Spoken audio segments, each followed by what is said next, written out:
All right, before we get going, just a little thing to show you here. Hopefully you can see my hand okay.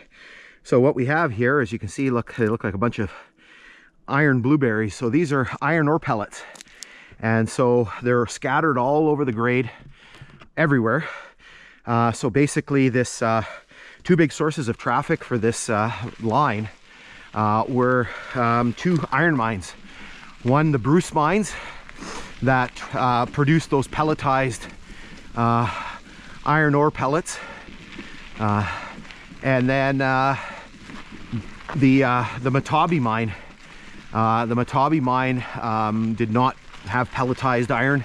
It was more of a granular type of form, but those mines were important sources of traffic for this line. And essentially when the Matabi mine closed in 1991, this was one of the reasons why this line was shut down, because that was a major source of traffic for this line.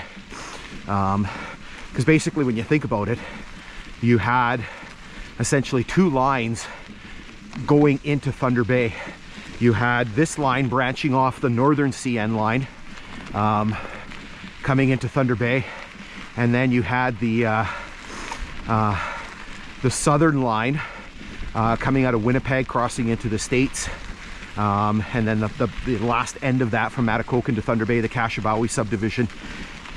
Basically the CN no longer has any through traffic through the Thunder Bay. Thunder Bay was always for CN on a secondary route after the main line was rerouted in 1924 with the opening of the Nakina cutoff east of Thunder Bay. But the southern line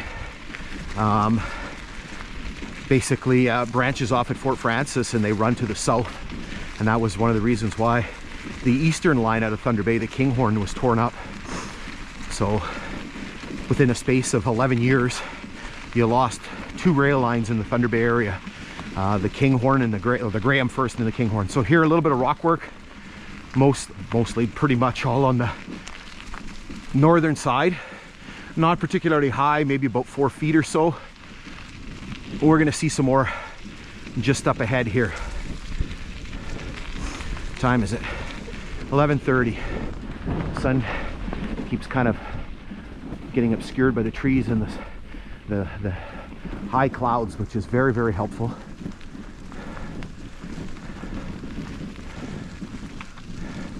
Okay, let's zip you ahead a little bit here.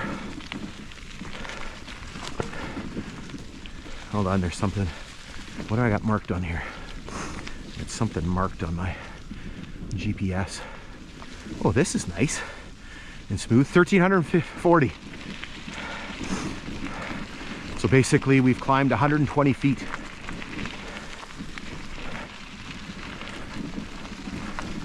Oh, there's a washout here, another one. So in some places what's happening is where the culverts are, especially if there was a wooden box culvert, they're starting to let go. And again, that's to be expected when there's no real maintenance happening on this line. So you can see there's a pretty extensive cave. And again, a lot of this is because these are all just gravel, right? They're all just gravel fill. And so they don't hold up particularly well. Okay, let's zip you ahead this time for real.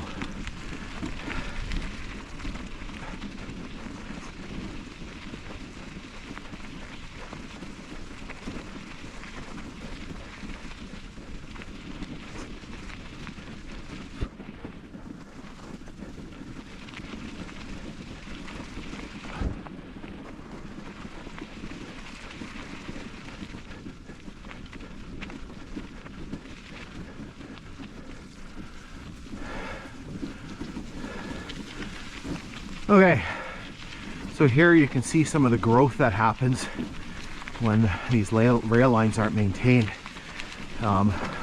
Again, we're up on an elevated embankment. An elevated embankment, basically, that's what an embankment is, Dave. Sometimes you get tired and you say the wrong things. Fairly decently high up. We got to be at least 20 feet or so. Hoy.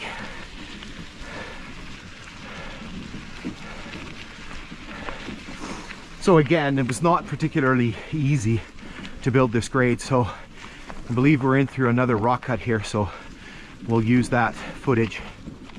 All right, so here we go through this rock cut, our second last rock cut before we reach our destination. You can see it's not particularly long, but it does have some height to it. Obviously we can see a little bit better with the leaves down, and so you can see that it is quite high on both sides of the grade. We're probably 12 feet, somewhere in that neighborhood. You can see the south side here is all covered in moss, and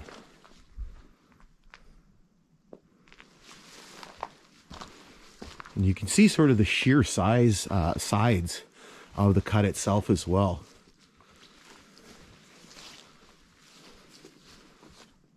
Yeah, we got to be at least 12 feet, maybe a little bit more, maybe pushing 15 here. So again, extensive amount of rock work on the second half of this section here.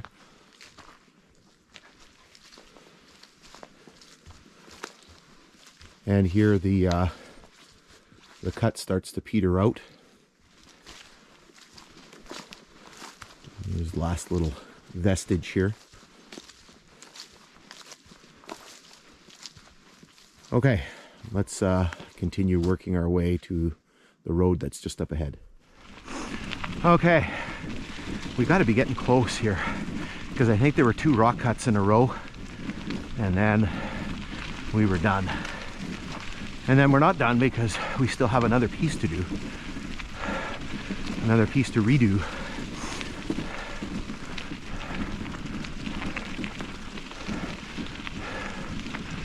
Yeah, I think that rock cuts up just up here, and then I can see the road on the GPS.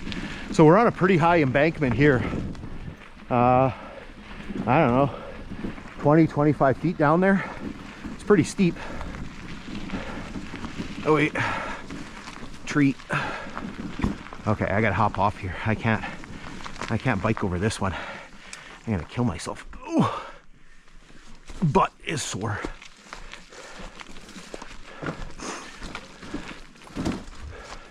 Okay, so we'll reuse the footage from this morning, or we'll use the footage from this morning. All right, here we go through this rock cut here. So you can see it starts here on the north side, and then it'll spread over to the south side as well. Not particularly high here, and then it gets big real quick here. So you can see we're jumping up into the at least 10-foot range here, and then it just continues to get higher and higher. You can see it's on the south side as well, a little bit harder to see through the trees.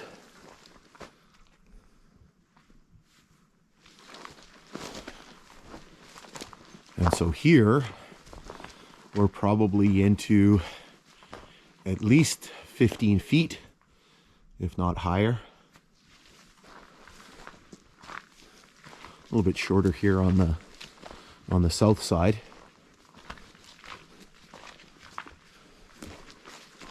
And so here again we can see an example of where they've tried to block access here by digging up part of the grade.